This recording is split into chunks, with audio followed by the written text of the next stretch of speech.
No, if you wanted to, you could have a slumber party here, Louise. You can invite girls from your class. Oh, have you met the girls from my class, Mom? Here's what I'm pretty sure is going through their heads every moment of the day. Sticker, sticker, sticker, sticker, sticker, sticker, sticker. I just wanted to let you know about my study group. Oh, don't be a fuddy-duddy. I'll be your study buddy. I'm about to embark on one of the great challenges of my scientific career. This work right here is going to change history. I think this is going to be our greatest mission. I don't have time to study. I'll never get into Stanford. I got big plans for you tonight. I got maps, I got charts. I'm going to see you through this because my credibility is on the line. It's at this point that you'll want to start taking notes. Welcome to the Sitcom Study, the podcast where we contemplate the TV shows we grew up with and search for the truth and wisdom within the tropes and cliches. And tonight, we are staying up late. We got our flannel PJs or our skimpy negligee on, depending on how you, the listener, want to envision us. What are we talking about today, Amy? Please envision Jay in a skimpy negligee. That is awesome. Tonight, we are having a sleepover. Yeah, we're talking Slumber Party episodes. We gravitated to specifically girl slumber parties this time, but we're spanning all ages from little tots to fully grown women, and we're going to have all kinds of overlapping activities. Sleepovers. I was a big sleepover kid, I will say. There was a point where I feel like between ages 10 and, 14, 15, I feel like my friend Dennis would sleep over my house, every other weekend, say. It was a very normal thing. We would have sleepover parties where I don't know if we did these activities, but there were definitely certain, sort of standard go-to things. What is your story with sleepovers? Yeah, same there. I mean, that was the social event of the week when you had either a friend sleepover or you were going over to somebody's sleepover party. I think my third grade birthday party was co-ed and everybody got to come. And then the boys left and the girls who didn't want to spend the night left. And then it morphed into a sleepover party. After hours section. Yeah. Yeah. Yeah, it's funny. Looking back on it now, there's something about when you're a kid and you're used to going to sleep at a certain time, having, basically the whole night, right? Because it's sort of understood when you have a sleepover, especially a sleepover party, you're sort of allowed to stay up all night or like really, really late. And that time just seems like it's going to go forever. And like you just all these different activities and all these like ups and downs and like it's going to be this whole adventure. And That's true. And it has shaped who I am as an adult because when I have a night that I don't have to get up the next morning, I am planning my own night. Just if I'm alone, if I'm with you, whatever, like it's a sleepover party. I'm like, okay, at midnight, I'm going to do this and I'm going to watch this show. And at 11, I'm going to have popcorn. And like I plan my nights like that. I'm very excited. I still love beating the night. Yeah. And I did do that for many years, and now as an older man I've returned to the womb. Now I'm like when you're a little kid and you're not having a sleepover. Everything gets wrapped up by 8 p.m. in bed by 10. That is what I have become. All right, what is our lineup? What are the shows we're watching? Okay, we're going to kick it off with Full House Season 4, Episode 4, Slumber Party. That's 70 Show, Season 5, Episode 13, Your Time is Gonna Come. Big Bang Theory, Season 4, Episode 8, The 21-Second Excitation. And Bob's Burgers, Season 4, Episode 9, Slumber Party. Yeah, so we're back with Full House, right? We talked about them on our very first episode. So we're in season 4. So this is kind of like square in the middle of the Full House world. Jesse and Becky are engaged. They're getting ready to be married. And the whole sort of thing that kicks this off is that Jesse's wedding announcement in the newspaper says that he's Jersey Katsopoulos. And so we get a running gag of everyone in the house coming and saying, hey, Jersey, right? Like that's such a low blow that they said he was Jersey. Well, I think it's more the low blow that he is excited to get press. Yet, because he is the boyfriend, fiance of the morning news anchor who is way more famous than him, he was looking forward to seeing his name in print. And he was saying his mom always saves all his clippings, because he's a wannabe rock star. And they got her name right and his name wrong. He's like a throwaway. But yeah, it's Full House. So there's lots of stuff going on, A, B, C, D, and E stories. But what we're focusing on here is Stephanie, right? Little Stephanie. She's in the honeybees, right? This was during the time when the Girl Scouts were like this ubiquitous cultural presence that were constantly being referenced, and not only referenced, that were constantly a major plot point in movies and TV, but were very protective of their name and their image. So you had all of these different, it was never the Girl Scouts in the movies and TV. It was always my little, sunshine troop or something. Yes, the Girl Rangers or whatever. Yeah, so she's the honeybees. I have to say, their honeybee outfit is much cooler, I think, than the real Girl Scout thing. I like their striped, navy and yellow scarves and stuff. I think it's a very sharp sort of ensemble they've put together. I mean, it's amazing what happens when you have an award-winning costume designer picking out your cute little Girl Scout troop outfits. You've got somebody who does this for a living. I think about Troop Beverly Hills. Look how fashionable those outfits are when Shelley Long's character hired designers to redesign them. So the dilemma here is they're having a honeybees sleepover, a mother-daughter sleepover. Right. And of course, the whole premise of Full House is their mom has passed. And that's why they have this crazy household with their uncles. And so the initial plan is no big deal. Becky, Jesse's fiance, will take her. And that's a pretty, she's essentially an aunt. And so no harm, no foul. Your mom is deceased. Go with your Aunt Becky. Yeah, no big deal. And so the way this is all set up is we're in the kitchen right around breakfast time or mid-afternoon or something, because everybody's reading the paper like they're just getting up. But then Stephanie comes in having been at a honeybees meeting, and she throws her fanny pack at her dad, and she's like, the honeybees are stupid. Who wanted to be a part of them anyway? And then I'm fine, and stomps upstairs. And then, of course, we find out that it has to do with this sleepover party. And, Danny immediately, the dad, feels bad, like, oh my gosh, I can't do this with her, whatever. Becky's like, no problem. I have to be in Lake Tahoe for a story, but I'll be back by then. Easy peasy. And we'll take her. We get some reminiscing, right? I feel like that's sort of a common trope of these things, is like the older generation, in this case Becky, kind of looking back fondly on like, oh, you can't miss a sleepover, a girl's slumber party. You got your games, you got your hair braiding. Like it's all of these rites of passage that she's like, this is the same way that Linda is going to be later on in Bob's Burgers. Yeah. It's like, you cannot be a child and not experience this. And not have gone through that. So what is the difference then? So we did some hair braiding and we definitely played some games.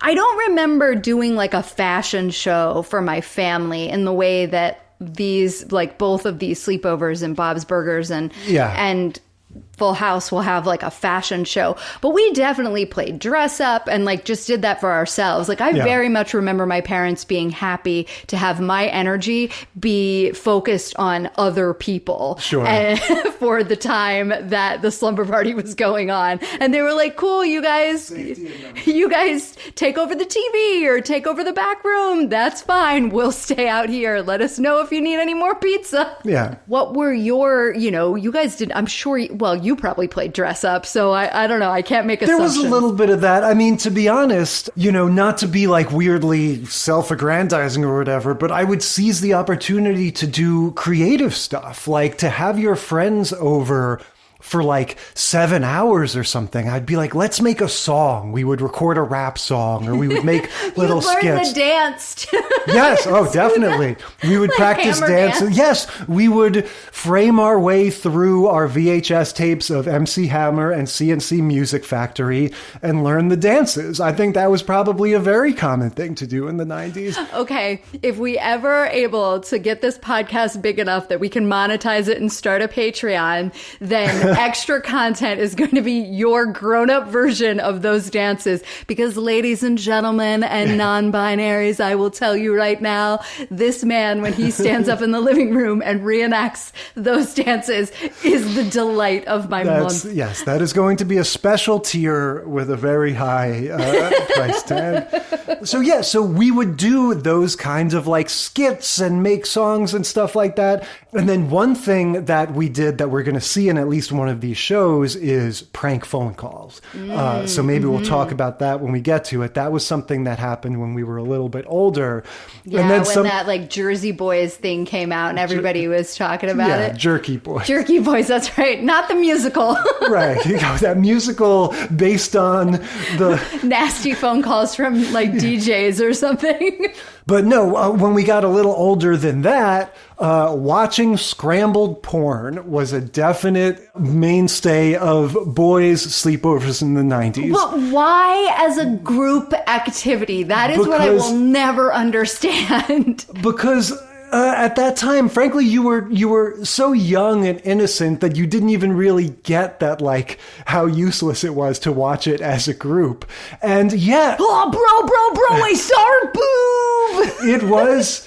I mean, it was just such a different time that really was your only access to something like that, was sitting with your friends late at night and watching this all weird, scrambled channel, because it was a channel you didn't get, right? And trying to make sense out of it. Okay, so when we watch some of these boy sleepovers, we're gonna keep our fingers crossed that we get a group scrambled porn watch. Yeah. Because there are some episodes that we tabled because we just hadn't found 4 of them yet, but we've got a Silver Spoons and a Malcolm in a Middle that are boy sleepovers. Oh yeah, we'll definitely get to it. So at the same time as Stephanie is getting ready for her honeybee sleepover, DJ is going to use the fact that she's, out of the house to have Kimmy come and sleep over. So there we get a taste of the older girl's sleepover. Kimmy shows up and immediately replaces DJ's picture of her dad in her bedroom with a Patrick Swayze picture. She's like, I can't have your dad, Bob Saget, looking at me while I sleep. I need Swayze. Well, and it was the picture that was on Stephanie's nightstand. So it was, Kimmy was taking over Stephanie's bed for the night. So she's throwing all the stuffed animals on the floor. She's rearranging things, and she's getting rid of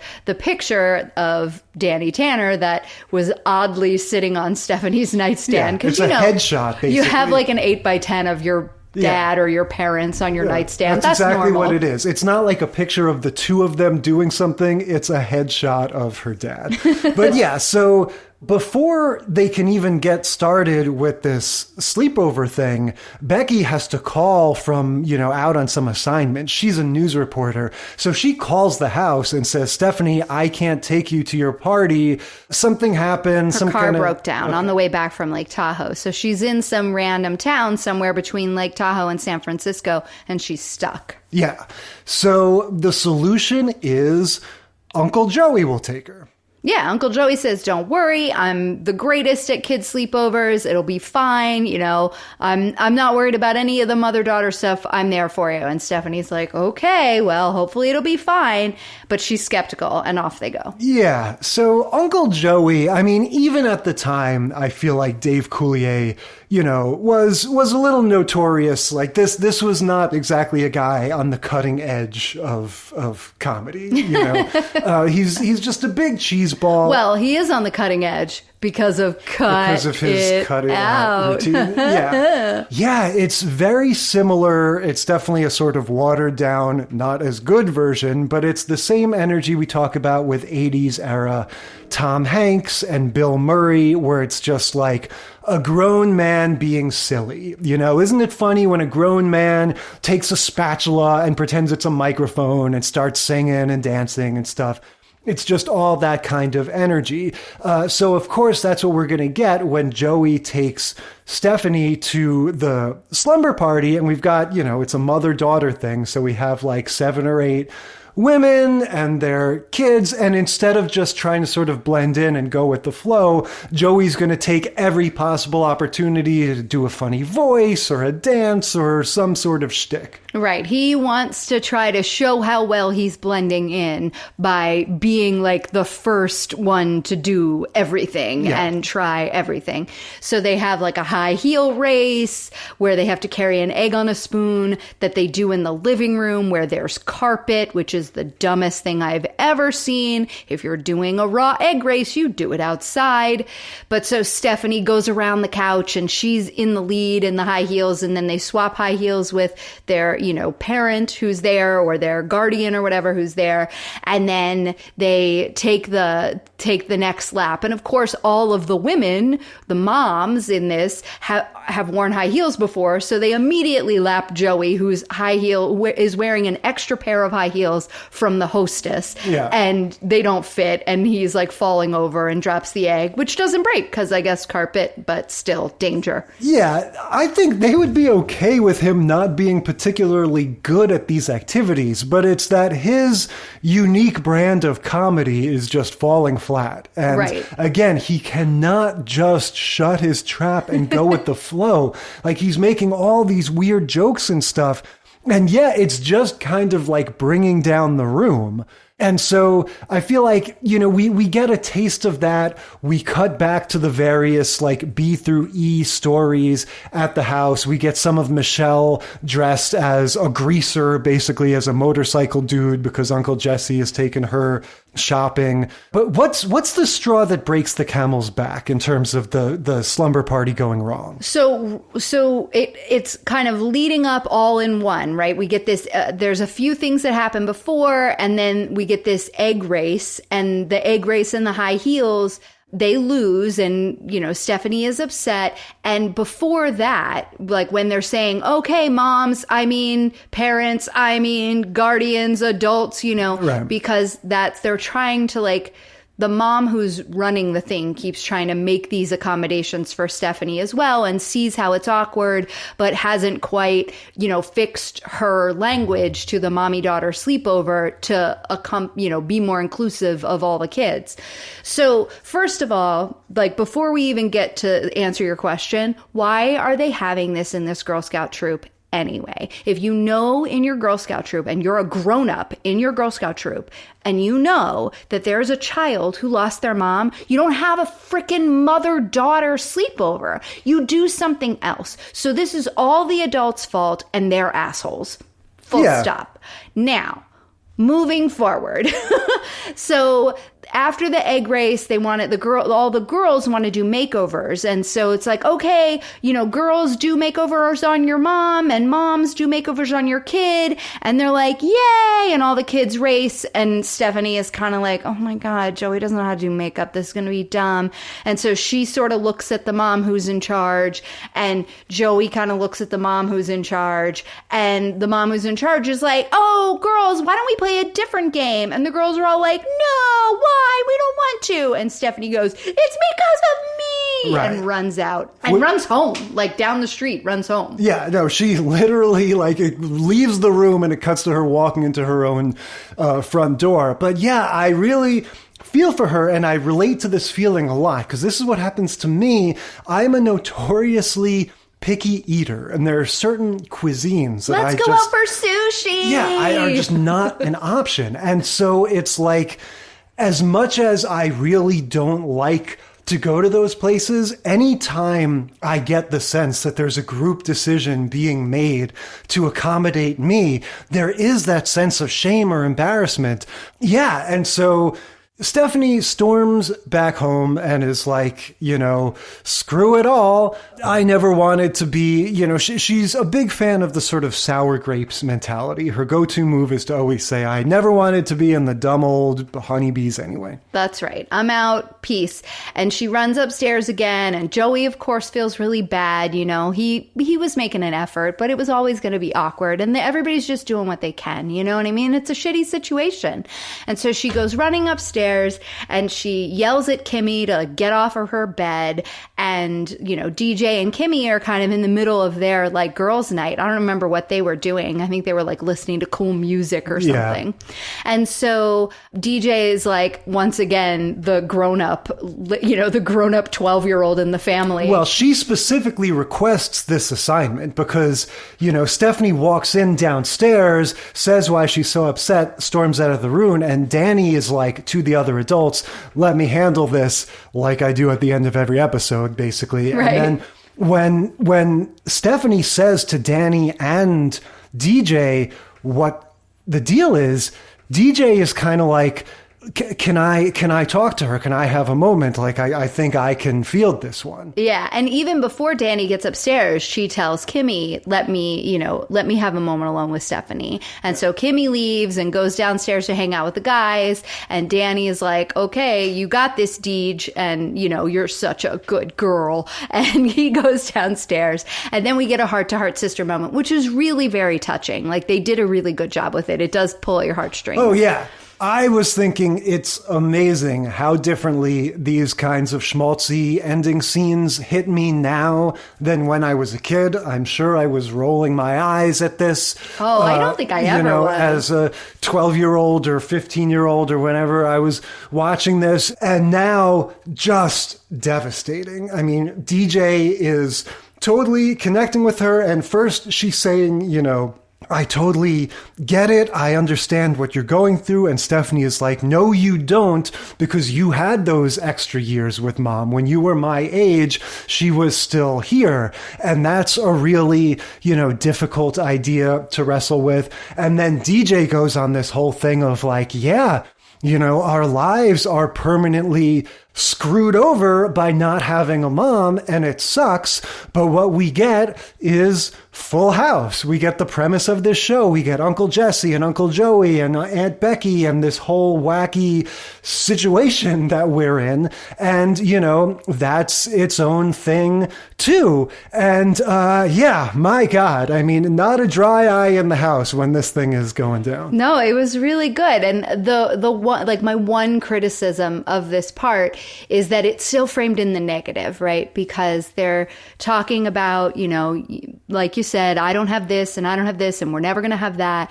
And when DJ comes back, instead of saying and what she really is saying is that I look at all the things we do have and I'm happy for all the things we do have. But the way she phrases it is, I look at all the things that we have that other people don't, which is, I'm like, man, it's not about other people in this moment, but whatever. She's a kid. It's fine. But it is like, to me, that's crappy writing. Like, you should frame it in the positive. And because it's not about what other people don't have. It's about what you do have. It's about your house and your heart being full because of all these lovely people that are in your life. I think it's a good point, but I also think there's something to be said for DJ just trying to meet Stephanie where she is and saying, you have all this jealousy, all this envy for these other kids, and it's understandable, but there are things about your life that they could be jealous about. Yes, absolutely. And even that is a more positive framing than the way it was said. But that is like now times looking back on, or, before times, we're much more aware of the positivity and like the negativity in our speech now, I think. So that's what I was picking up on. But they really, like you said, tug at your heartstrings. And at the end of that scene, like, that's the end of the episode, right? I mean, we get the little tag at the end with Kimmy, but that's it. They wrap it all up and it's like, hey, we're in a good place. It's okay. And why don't I take you back to the slumber party this time, with me? Well, yeah, and that was one note I had was, why wasn't this the plan in the first place? You know, I mean, granted, the Aunt Becky plan was solid. You know, she couldn't have predicted, I guess, having her car break down or whatever. But Big Sister is a great idea as a replacement for Mom. So, you know, just note going forward, don't go immediately to the uncle, you know, if this happens again. In terms of a sitcom trope, you know, these sleepovers are all a little different. And this one sort of has an asterisk because it's like an organized thing as opposed to, you know, just a more, you know, like a bunch of friends doing it on their own. But you see how I think it is going to be a recurring theme that the sleepover, it's like this next step of like, so you've been over to your friend's house to hang out or whatever, but it's like asking, you know, in most cases, it's asking more independence of the kid. In this case, it's more specific with the mother-daughter thing.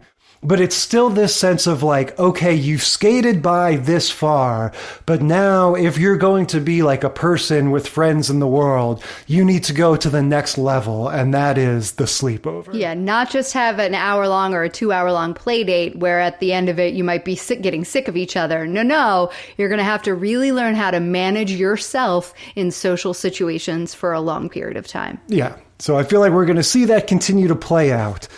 Let's move on to That 70s Show. Season 5, Episode 13, Your Time Is Gonna Come, story by Will Forte of SNL fame. This, I'm realizing, is an interesting coincidence because on our very first episode, we covered both Full House and That 70s Show. So we're returning from whence we came. Yeah, you know, I'm on record. I was never a huge That 70s Show fan. It was one of those sort of late 90s, early 2000s ones that was a little bit after my time. But I like it. And I think what I kind of discovered watching this, or what I sort of came to believe was, I think I would have really liked this show when, you know, if I was younger when it came on. I think I would have definitely liked these girls, both Mila Kunis and the other one. And I've got a very sort of open mind, you know, when I watch That 70s Show. Yeah, so what struck me this time, and this is, you know, obviously in the wake of what happened with the guy who plays Hyde on the show. He is now a convicted rapist. And then also we know the guy who plays Fez is sort of one of these notorious Hollywood types, always kind of dates much younger than him.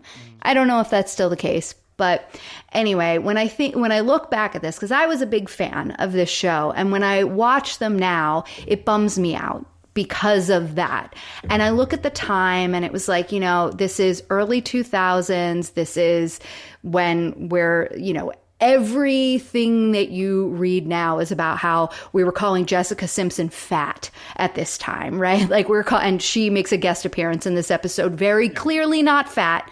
You know, there was just this like heroin chic. You had to be super, super skinny. It was all the like male perspective and the male gaze. And I was a young woman at this time and felt very empowered in myself. And now as I look back at the choices I was making and the things I was wearing and like what I was doing, yes, absolutely felt like I was making my own choices, but also recognizing that everything that I valued in terms of what was cool in media was chosen for me by generally straight white men. And so because I didn't have a breadth of what was cool or could be cool from so many different voices, because the access to interesting popular content ran through one channel, I made different choices and different decisions. And so when I look at this show, to me now, it is this time capsule, and not in the way it's trying to be of like, you know, early 2000s looking back at that, the 70s or whatever. It's this time capsule of that time where women my age in our early 20s, we only existed through this like lens of the straight male gaze. Anyway, and then watching these men who have, now we know how very problematic and criminal their behavior was at the time, and they continue to engage in. It's sad, it's sad. And I think about people I've known in my life who have made bad choices, like the men in this show, to go on and do stupid ass things because they thought that that's how you could treat women. So this one's hard to go back to. I love this show so much. I loved it when it was on. I still think it's very funny, but it's like every time it's not funny, every time it's just normal, I can't help but think that. And that's a bummer. Is it the sense of humor of the show, or is it purely the off-screen, It's a little bit of both.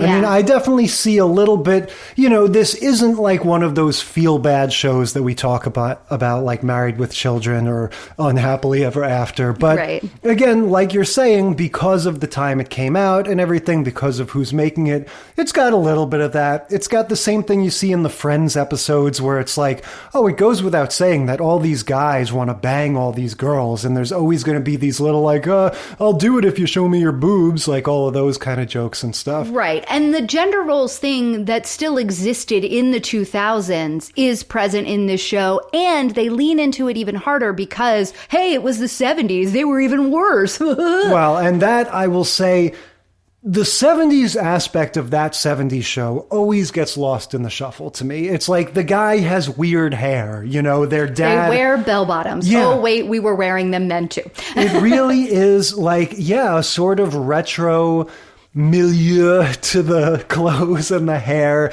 But besides that, it just never, the way they talk, I feel like they forget to have any like 70s slang or vernacular in the way they talk.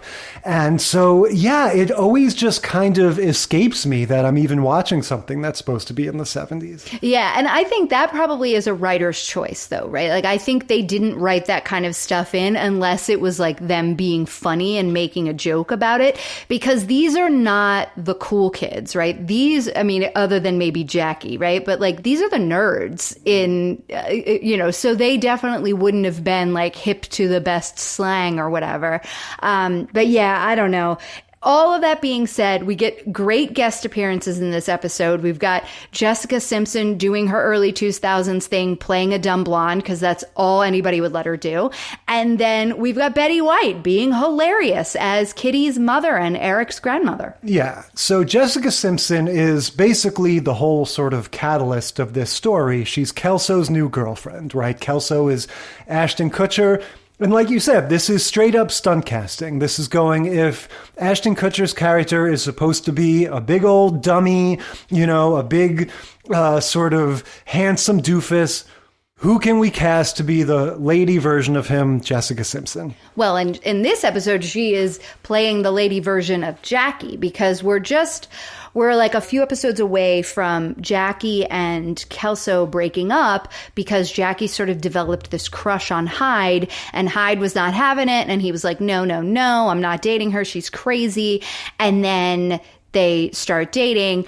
And so they've been dating for a little while, and Kelso was kind of all heartbroken at first. And then a few episodes before this one, they went on a road trip to California, or they were out for a vacation or something in California, and met Jessica Simpson. And so then this is a few episodes later, and he has now got her on a Greyhound or something so that she's coming to visit in Wisconsin. So she's there, she's meeting Jackie for the first time, and Jackie's not having it. Jackie hates her from jump, and everyone's like, that's weird.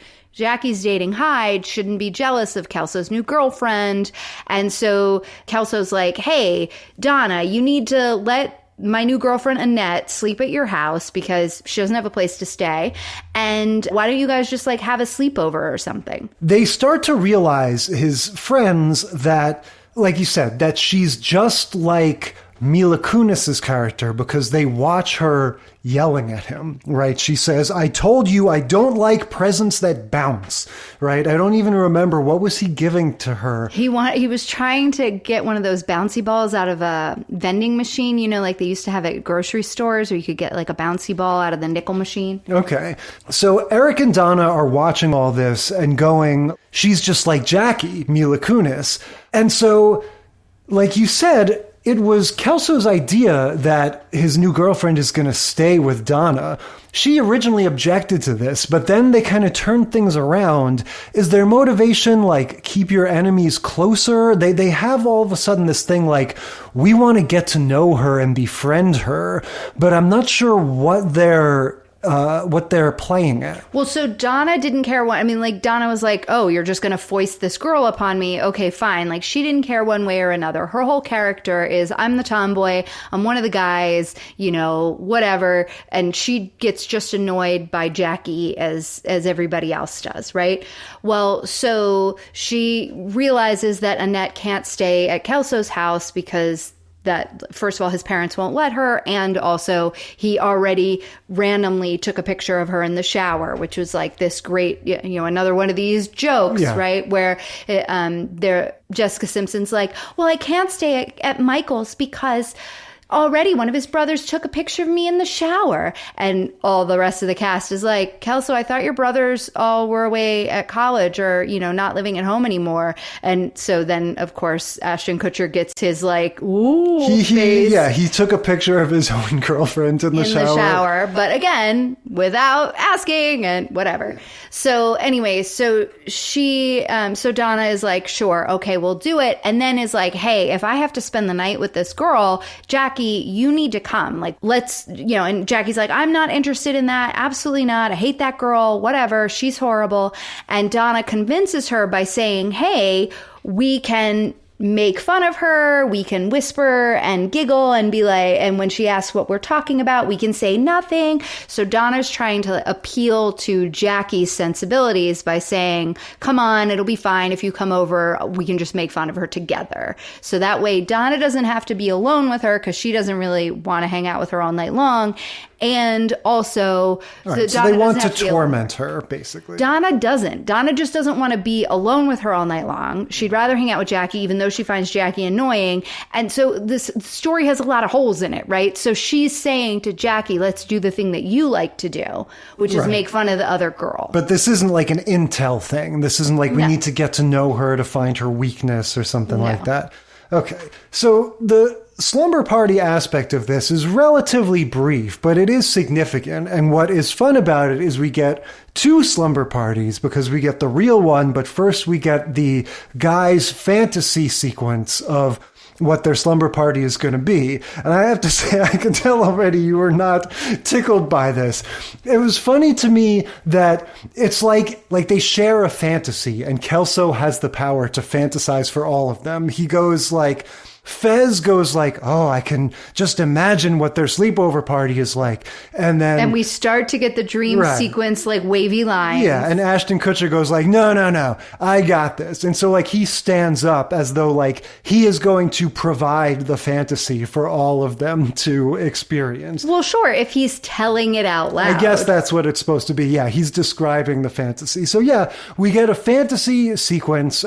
Say what you will. It's obviously, you know, making fun of this notion of this is what a girl's slumber party would be. They're wearing these skimpy negligees, and one of them goes, I want to practice kissing, right? And that's basically like where it kind of, you know, that's where it cuts because they're all so happy that the girls might be kissing. I mean, I know this is a long played out joke, right? Like you even made it at the beginning. This is what are girls' sleepover parties are like? Oh, they're pillow fights and bouncing around and wearing next to nothing. And it's like, no. Yeah. And then the show shows us the reality, which is they have their flannel pajamas and they're just sitting around talking. Yes. Well, they're in their flannel pajamas except for Annette, who's in something a little more skimpy, and they're sitting around talking. And then there's this switch, right? Because Annette and Jackie realize they have something in common and they become friends and start giggling and laughing and making fun of Donna, which is what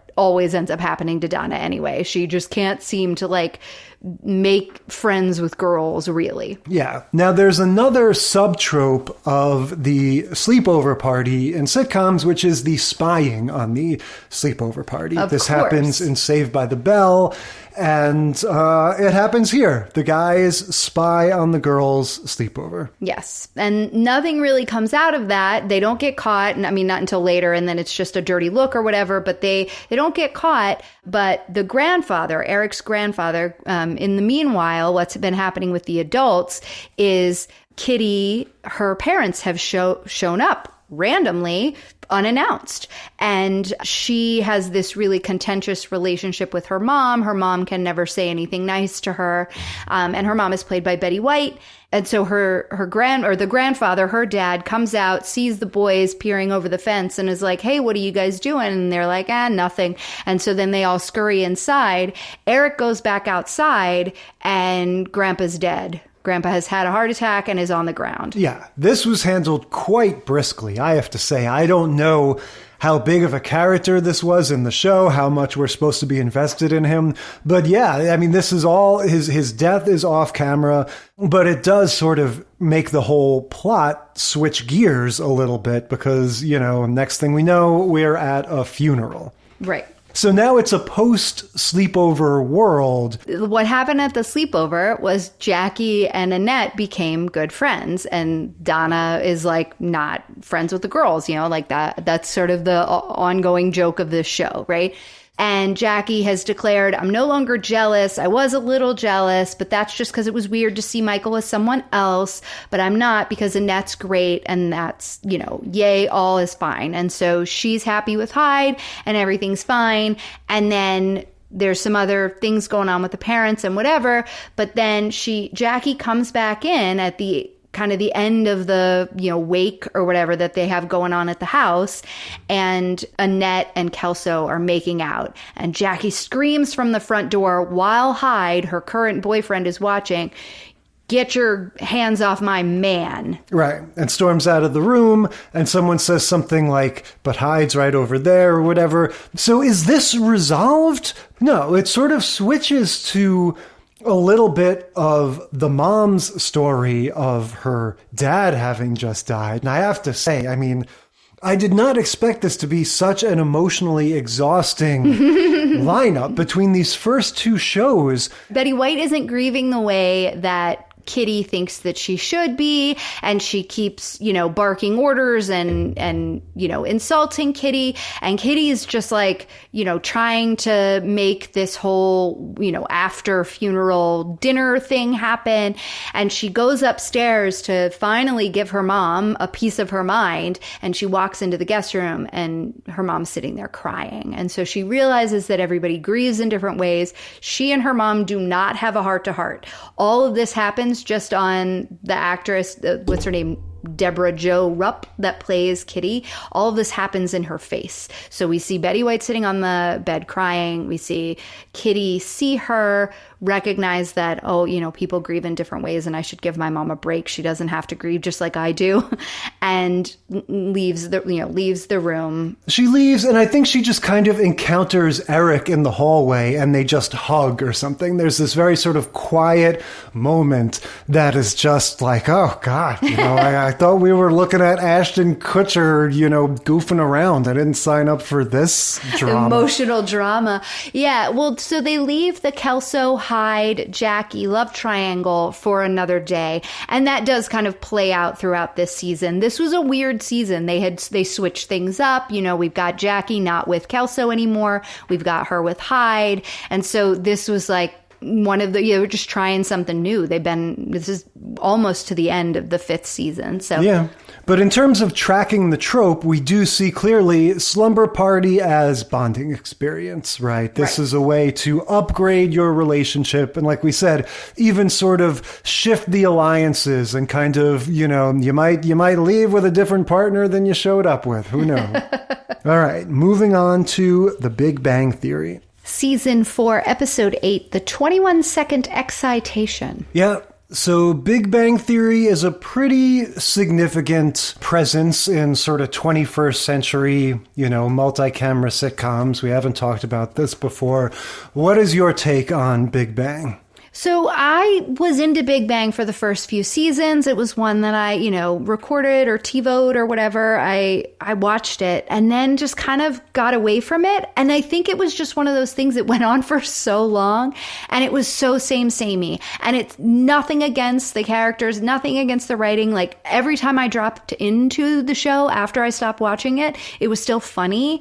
But when it got to be, where you were watching multiple episodes back to back to back, it just, this show to me is meant to watch once a week, one episode a week, and then you're fine. If you try to watch a bunch at once, it's too samey and you get tired. That's me. I don't know if that's everybody.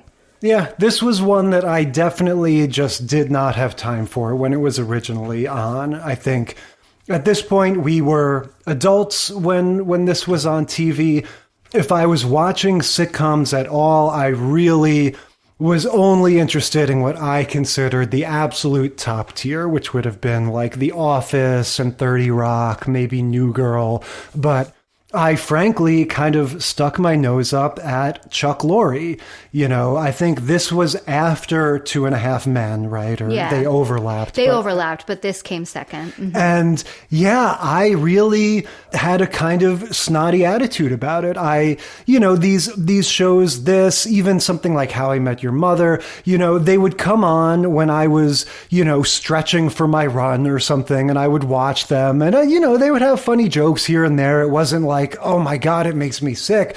But I just kind of thought of it as like, oh, they probably watch this in Nebraska or something, I just kind of thought I was, I just thought I was kind of too good for it. Like, this is just, again, this isn't like if sitcoms in general are a little dopey, then I'm only going to watch the really, really good ones. I mean, okay, I can understand that perspective. And Jim Parsons is phenomenal. He's the one who plays Sheldon. And I cannot get enough of him. He is a brilliant actor and he really does a great job at giving this show heart in a way.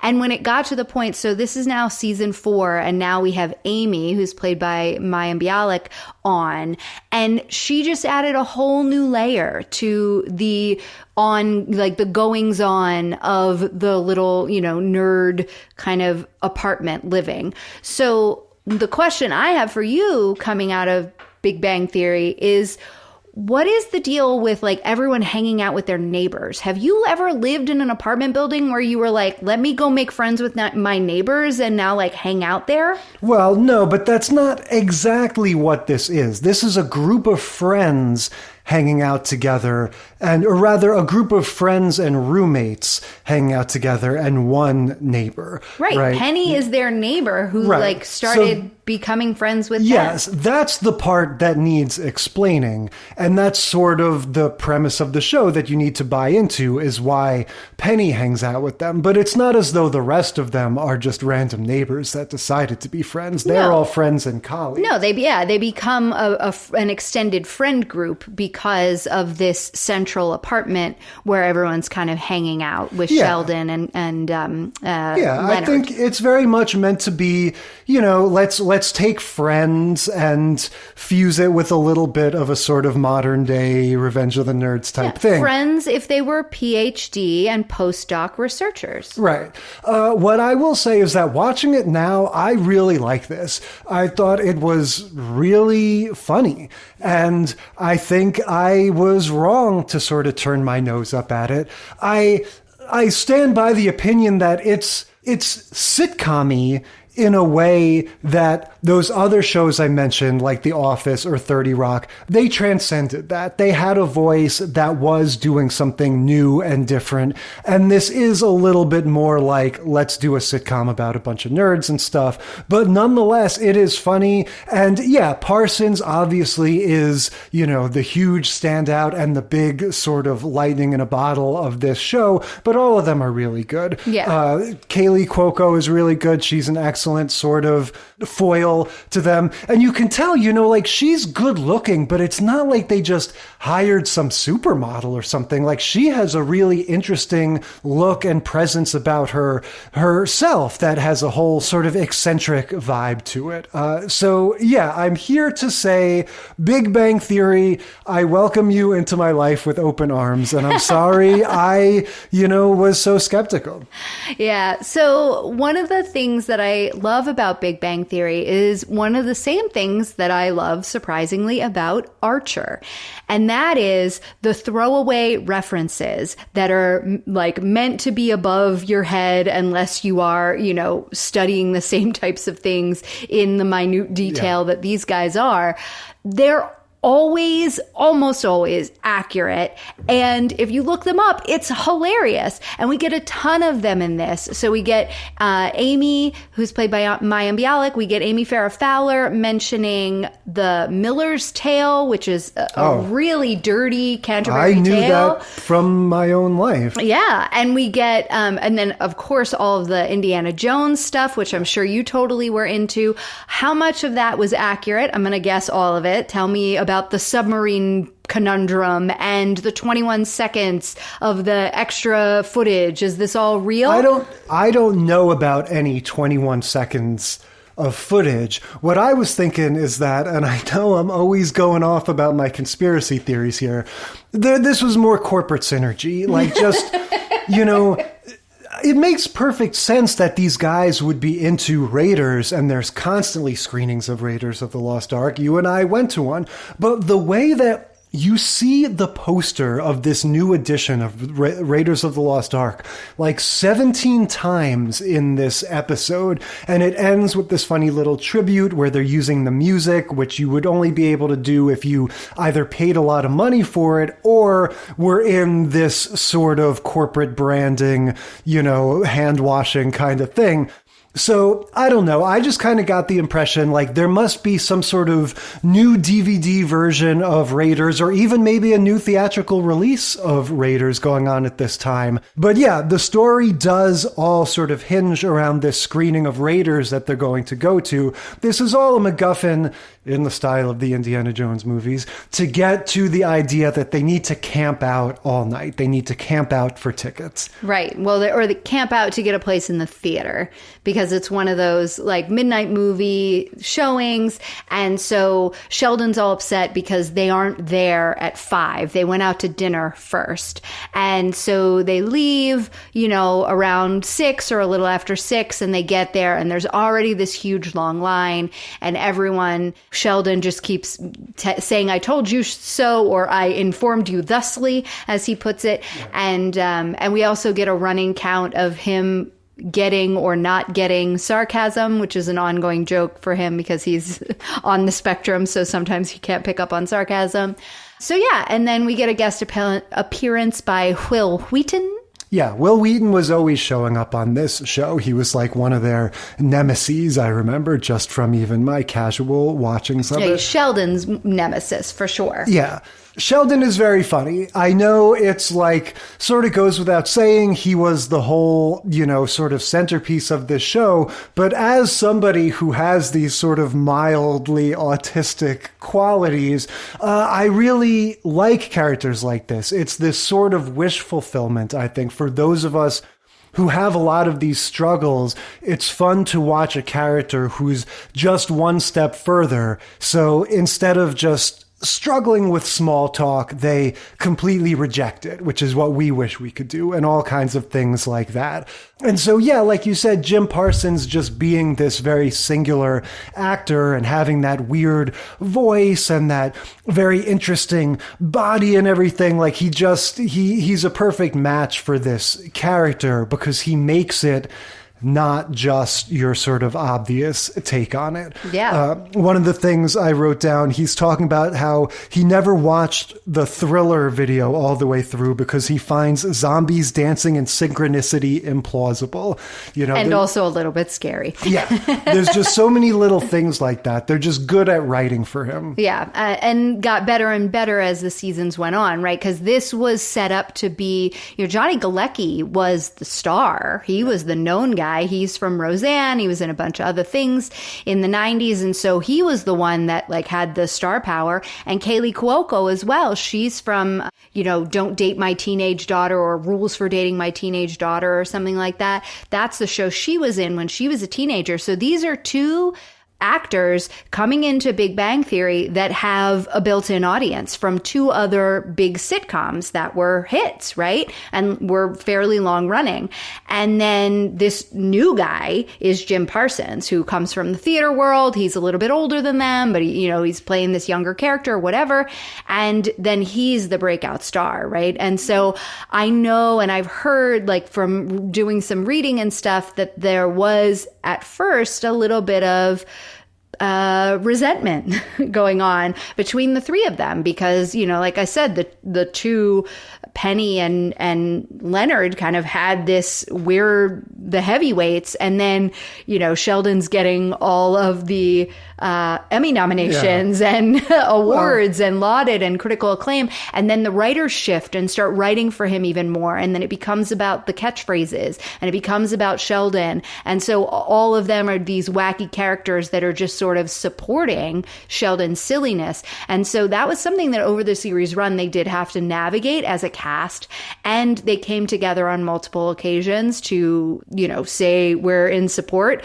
But at the end of the day, when Sheldon was done, when Jim Parsons said, I'm ready to leave this show, he said, I'm ready to leave this show. And the series ended with them not really, like Penny and Leonard not really getting a say as to whether or not the show would get to keep going on. Yeah, and I think it's understandable for them to be upset if they're changing the whole course of the show and making it so that, it's disproportionately about him. But I would say, despite their pedigree, like of course he's going to be the breakout character. To me, that's just like saying when you look at Seinfeld and it's like, of course, Kramer and George are more interesting than Jerry. Like, it's just the difference of you want Leonard to be, he's a romantic lead in this. So he needs to serve a different purpose.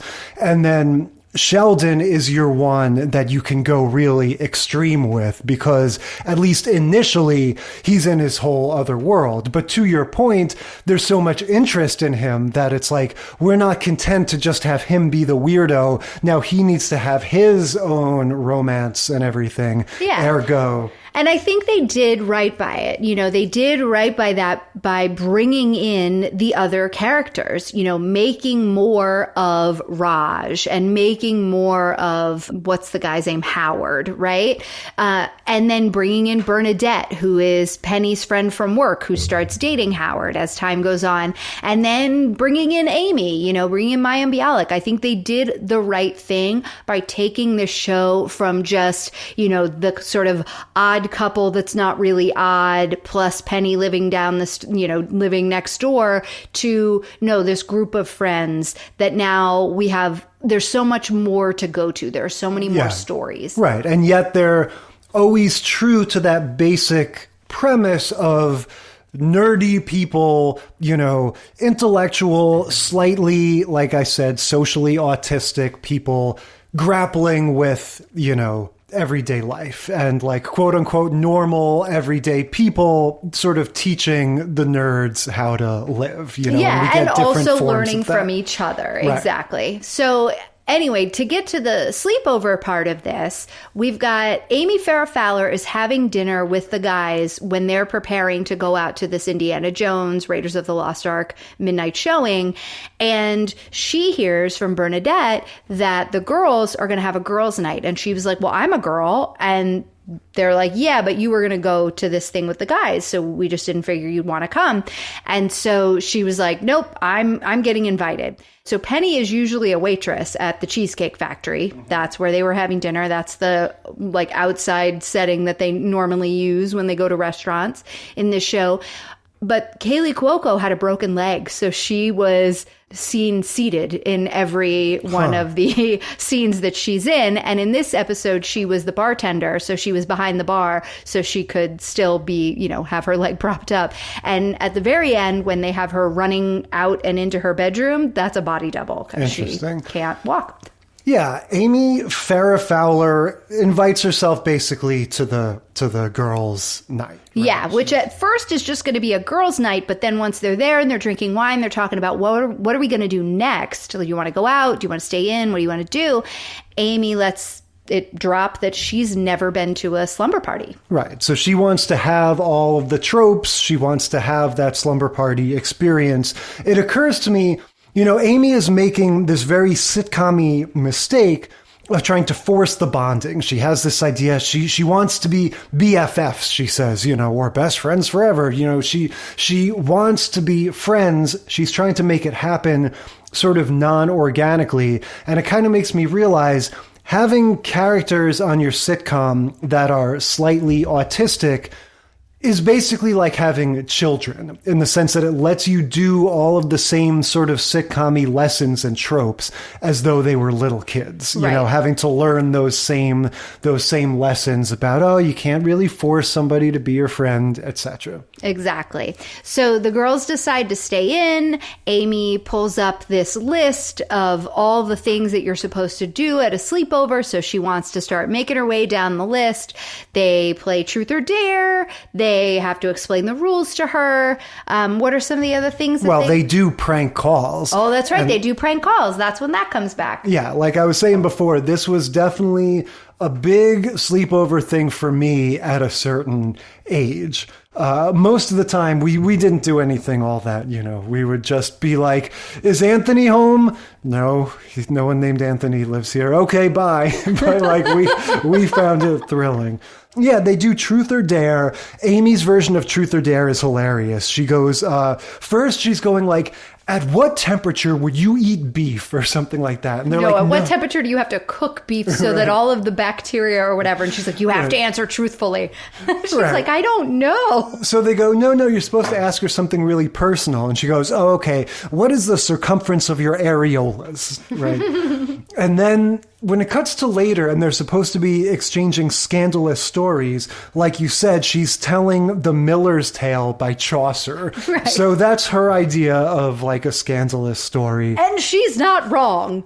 Yeah, I mean, But she's telling it in like this Old English style. So that was funny because they were like, what is happening? Yeah.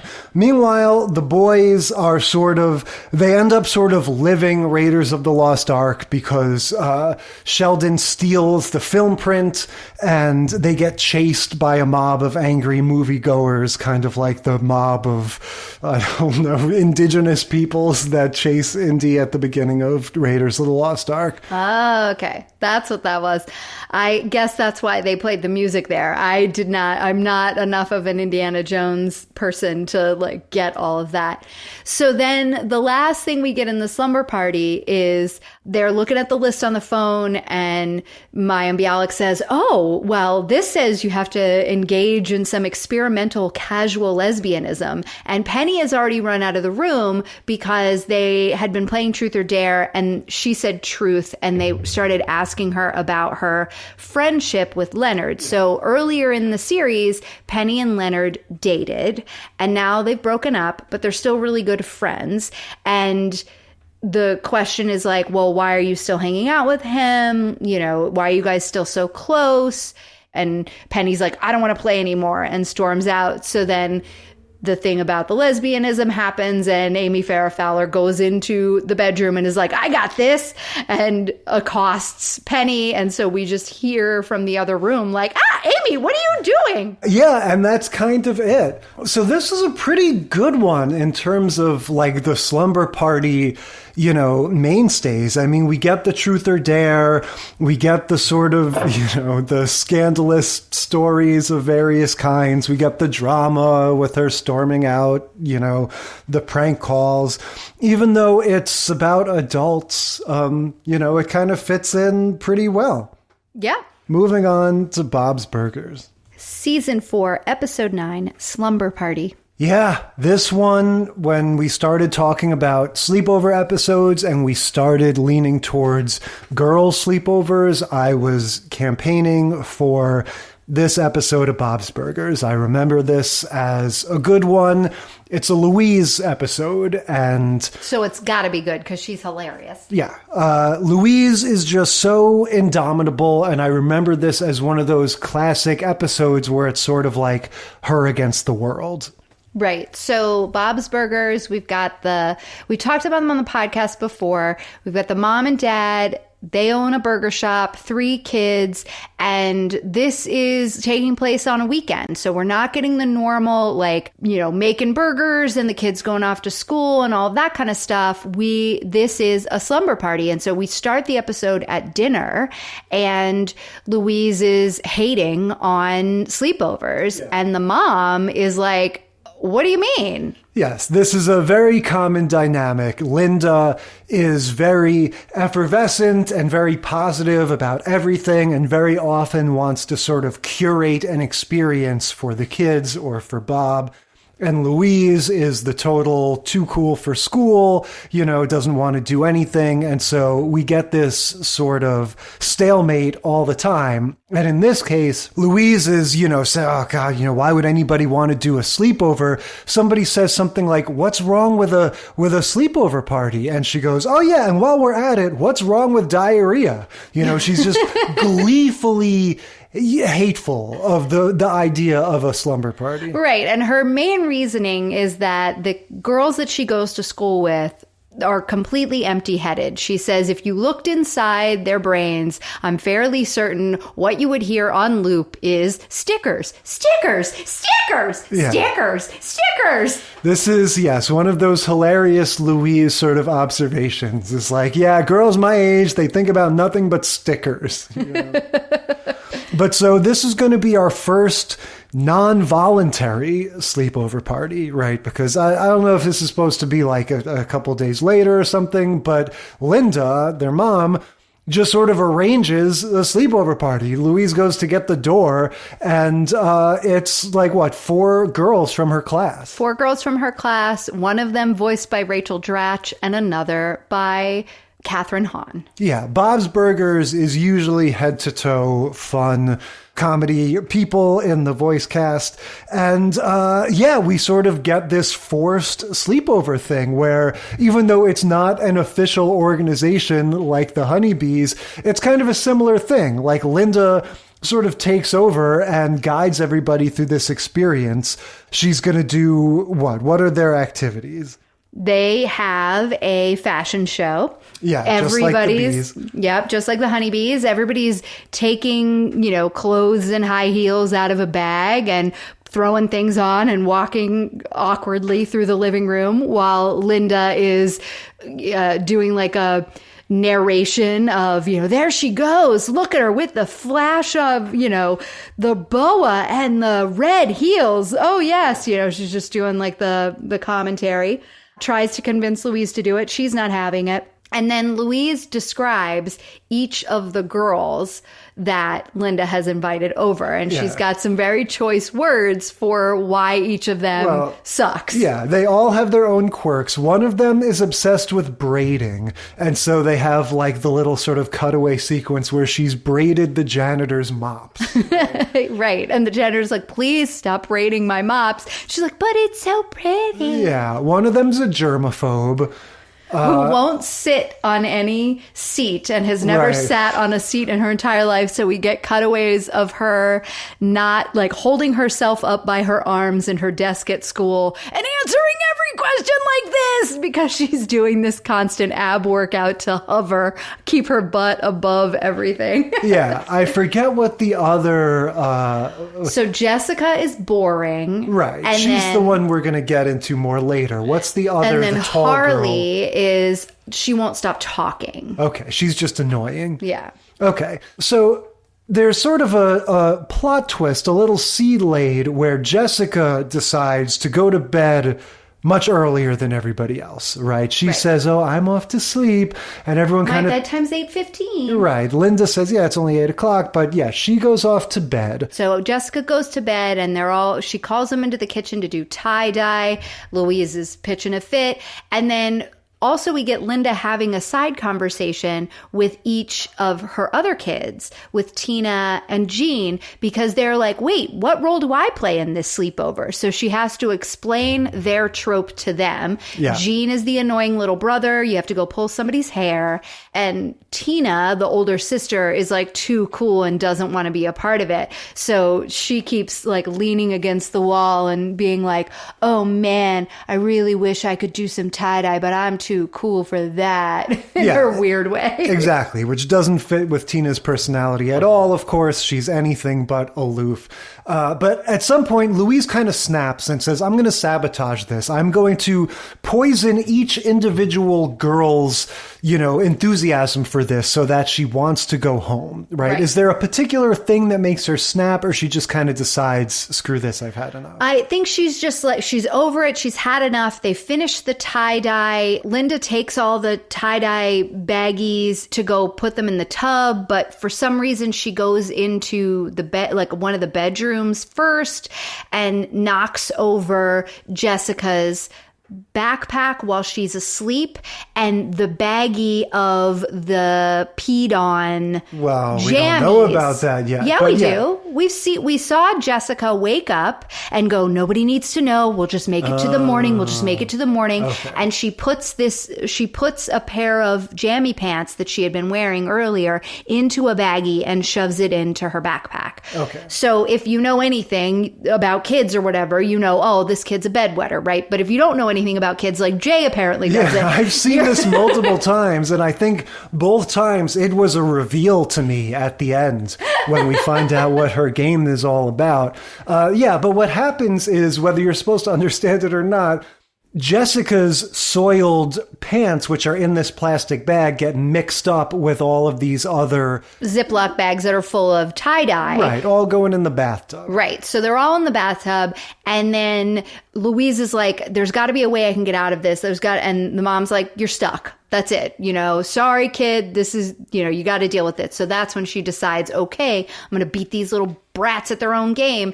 And first one she goes for is the germaphobe. Yeah, while they're sitting at the table, right? Yeah, we get all these hilarious infections that she's describing. She's going, oh, it's great for you to be here, even though my mom is so contagious. She goes, I didn't write down all of them, but she says, luckily her whooping butt is in remission. Right. Swamp palm is another one. Sewer palm. Sewer palm, that's right. Yeah. So, she, without much difficulty, freaks out. The germaphobe girl, played by Rachel Dratch. Right. She immediately demands to be taken home. So Bob has to drive her home. And by the time he comes back, she's convinced two of the other girls that they want to go home. Right. She scared the crap out of Harley, who's the girl, the talkative one. Right. They're sitting there on the couch. The movie's about to start. And now Linda is a little distracted because there's this other thing going on with these raccoons out in the alley that she watches and makes up stories about. Yeah. So she's a little distracted. So the movie hasn't gotten put in and started yet. And Louise has worked her magic on the talkative girl by telling her that Jean has a twin brother and they keep him in the basement. And, when he comes upstairs, because mom only lets him out at night, don't look him in the eyes, don't blink, don't laugh, don't say this, don't say that. It's very funny. And the girl just freaks out, I don't want to meet him. I don't want to meet him. Yeah. She goes, whatever you do, just don't blink, okay? Because I blinked one time and he ate my butt. And so the reason why I'm sitting weird like this is because I don't have a butt. But so that's enough to get that girl to say, I want to go home. And then Bob the other one, Bob's like, okay, well, so I'm going to take her home. And then are you going to want to go home? Like the braiding girl. And the girl's like, are you ever going to let me braid your hair? And Louise is like, absolutely not. So she says, okay, I'll go too. And now Bob's taking these two girls home. Louise is like, all right, I've done it. And then somebody reminds her about Jessica. Yeah, Tina's like, what about the girl that went to sleep? So Louise is like, okay, no problem. She goes to find Jessica and she sees Jessica has abandoned her little sleeping bag or whatever, and she's left Louise's little Tamagotchi walkie-talkie there, and she starts communicating with her, and they have this thing, it's kind of like Speed or something, where you're like sort of talking to the madman on the phone or the radio. Yeah, except for they're both the madmen. Yeah, and it's great. Louise just, the whole attitude that she brings to these kinds of situations when she's really angry, but she's also sort of reveling in the challenge, and she's like, okay, you want to dance? Let's do it. Like it's so funny when she gets like that. She's like, do you understand what is going to happen to you when I find you? And then Jessica, voiced by Katherine Hahn, is giving it back as good as she gets. And she's being super cagey because she says, you're not going to find me and I'm not going to leave until I find what I'm looking for. Because she thinks Louise is trying to play a prank on her and has hidden her PP Ziploc jammy pants. Yeah. And so she's going all around the house looking for her peed on pants, that's the evidence that she's a bedwetter. Louise has no idea about this. She doesn't understand why this is happening. She's just like, I'm going to find you and make you leave. Why are you hiding, you weirdo? Yeah, like you said, there's a whole B story with the raccoons, which is hilarious, but all it really matters for our purposes is that the parents are sort of AWOL. And so eventually they find her. They find Jessica. She's hiding behind a curtain. What is Jean's one? Jean says, oh, you should say, I know what's behind curtain number 1, or I'll take what's behind curtain number 1, because they see her toes sticking out from the curtain. And then Louise goes, it's curtains for you. And Jean's like, that was better. Yeah. So they find her, and I thought this was a very funny remark given what we're always saying about the sitcoms of the 90s, because Jessica has to come clean and be like, yeah, it was these peed on pants. That's what I've been looking for this whole time. So I suppose you're going to just tell everybody at school. Right. Well, because the raccoon shows up in the bathroom, right? They hear they find Jessica. She's like, whatever. And they have a whole epic pillow fight. I'm not leaving. You can't make me, whatever. It's this epic pillow fight all around the house. They use Tina and Jean as shields and they get Tina goes, Jean, is this your first time as a human shield? It's my third. You're doing great. So that's great. So we get this great fight sequence and they're whacking each other with the pillows. And then the brawl sort of tumbles into the bathroom and we see the raccoon in the bathtub trying to open the PP Ziploc bag. And everyone's like, what's that? What's he holding? And Jessica's like, and grabs it. And then that's when the reveal happens because it gets ripped open and Louise picks it up and it's wet. And she's like, what are these? Oh, did you pee your pants? Okay. And then it's no big deal. She's like, what do you think? I'm going to make fun of you for having peed on pants? Yeah. Well, what she says is, when Jessica says, so I guess you're going to tell all the kids at school, Louise goes, make fun of you for wetting the bed? What is this? The 90s? And it's that thing we always talk about. In the 90s, it was all about being mean. And Bob's Burgers is one of the best examples of these 21st century sort of feel-good show, where it's funny from eccentricity and absurdity, but it's got a nice sort of spirit to it. And so, Louise is like, don't worry, your secret's safe with me. And then they're sitting on the couch because they're waiting for the dad to get back so he can take Jessica home. And they start bonding a little bit. I mean, they've already bonded over their both being very mischievous and deviant, I guess. And then they realize they also have the thing of like a crazy mom in common. So Louise is like, why would you even come to sleepovers if you wet the bed? And Jessica's like, my mom makes me, whatever. And then Louise compliments her on her plan. Like, so that's a really good plan. You go to bed early, then you wake up and hide the evidence and then go back to sleep. And then that way you never get caught. And she's like, yeah, it's always worked until now, So then they sort of bond over, Louise is like, I have a crazy mom too. My mom made me do this. And then she decides to stay. And Louise says she doesn't have to leave. Yeah. Again, a kind of common dynamic of Louise sort of against her will having a normal, healthy, growing experience and sort of going like, bah, humbug, I don't want to do that. And then ultimately realizing like, I'm kind of just like everybody else, and sort of softening a little bit. And again, a really good one in terms of following those tropes and seeing, we've got Linda, just like Aunt Becky back in Full House, going like, if this is going to be a girl sleepover, we got to get the stuff, we got to do the things. I love that a movie about twins in the 21st century, that's become part of it. And they had red hair, just like the Mary-Kate and Ashley Olsen did. And it was like, what do they call it? Twincinnati? Yeah. And it's sort of referencing them, referencing a little bit of that Cody and what's his face, the Sweet Life, Sweet Life of Zach and Cody. Yeah. There's just so much of like, it's got to be twins if it's entertainment for kids movie, for some reason. Yeah. But so, just kind of hitting up on all those little tropes and traditions. It was really fun. And again, you get that thing of bonding, of the rite of passage, of you sort of bond on the deeper level. You get all of that. So what do you think about this theory? I have this sort of working idea. I haven't fleshed it fully out yet, that the reason everyone loves Louise so much is because she is the, epitome of what a Gen X kid wishes they would have been like when they were growing up. Because she's just completely apathetic and misanthropic. I mean, it's kind of like what I was saying about Sheldon. Like that aspect of wish fulfillment, I think, is in any character that's like that. Any character that has a lot of audacity. Larry David, right? The fictional Larry David does all the things that most of us wish we would do or wish we would say instead of just thinking it, See, I think that guy's a dick. Well, I think it's both. I think it's a little bit of both. But I think that Louise very much has that wish fulfillment aspect to her. And I don't know, I think just they do such a good job of writing for her. And I think it's the funniest thing to me.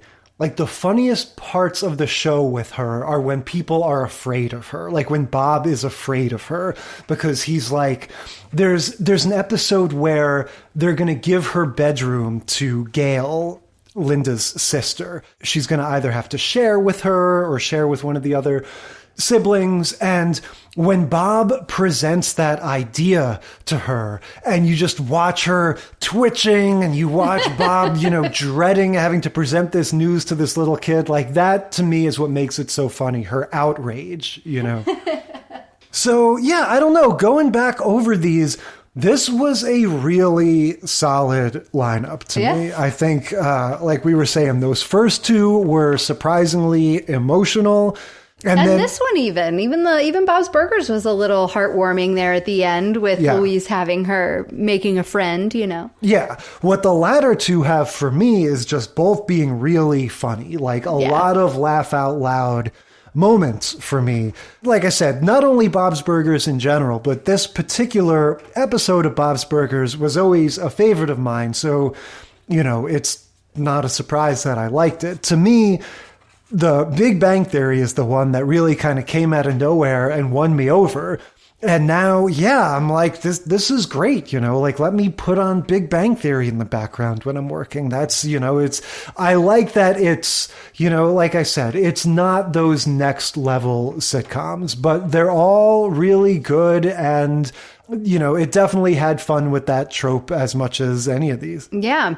And even though it was adults, like you said, they were able to still have that kind of, kid mentality, that sort of kid-like experience, even though they were grown-ups having their sleepover. But I don't know. I like Full House hit the heartwarming for me. That was really good. Big Bang Theory, like you said, I laughed out loud many times while watching that, and it was a nice reminder of like, oh yeah, this show's funny. I should go back and watch more of those again. And Bob's Burgers is one of those ones that I know I'm supposed to like. I know I'm supposed to be into and whatever. And I've shared this before. It's still like I'm such a big Archer fan that I never quite was able to kind of like wrap my brain around H. John Benjamin as Bob and Bob's Burgers because the voice just is wrong. But it's always good. Like every single time I feel like it's begrudgingly, right? Like I always have to be convinced or told that I'm going to watch a Bob's Burgers and I always enjoy it. So I don't know why I'm such a brat about it. Yeah, we all have our prejudices, but yeah, they're all really solid. Like we say about some of these tropes, when it's taken from real life, it's just got a whole different feel than when it's a trope like getting bopped on the head and becoming a different person. You know, when you have those experiences that you can actually compare it to and have it actually like resemble them. Well, it makes me want to have a slumber party. Like, I want to have a sleepover. You need to go find somewhere else to be. I'm having girls' night. No problem. I will show myself out. What are we talking about next week? Next week, we're going on blind dates. We're going to watch My Three Sons, Season 2, Episode 16, Blind Date. Then Taxi, Season 1, Episode 3, Blind Date. Step by Step, Season 6, Episode 13, The Big Date. And finally, Will and Grace, Season 2, Episode 17 on streamers, but really Episode 15, Advise and Resent. Yep, blind dates next week, and until then, we will consider this segment of the sitcom study concluded.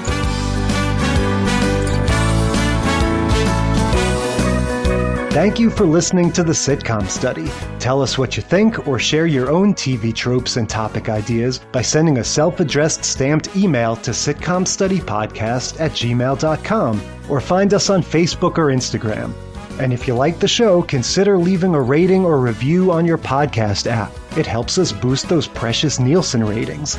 The Sitcom Study is recorded in front of a live studio dog.